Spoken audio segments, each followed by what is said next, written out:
How about alcohol? What is alcohol's role in the GI world? Do you see a lot of adverse effects of alcohol in your patients? So alcohol, it depends. So acid reflux, I'll Mhm. work with some clients who have acid reflux issues, and alcohol can trigger that because alcohol is pretty acidic.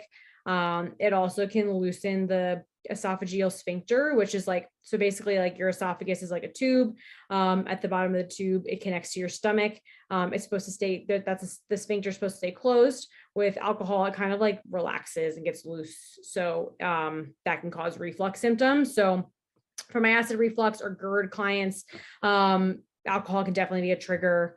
Other thing where alcohol can be a trigger is inflammatory bowel disease. So IBD patients, alcohol can sometimes be a trigger for them. The thing with GI and nutrition is that everyone is so different.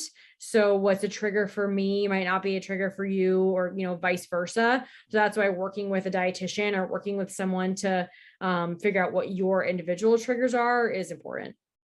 Yeah, you mentioned do you say inflammation? Mhm. Um, do you see a lot of inflammation?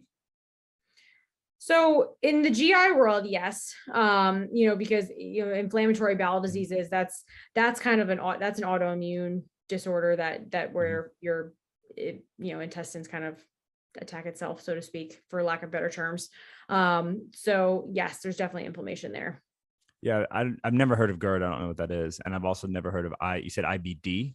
Yep. So IBD is inflammatory bowel disease. Mhm. So things like Crohn's disease and ulcerative colitis, those two would fall into that Mm. IBD umbrella.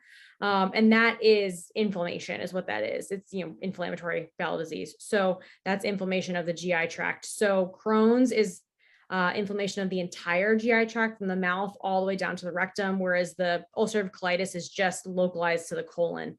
But it's still inflammation nonetheless.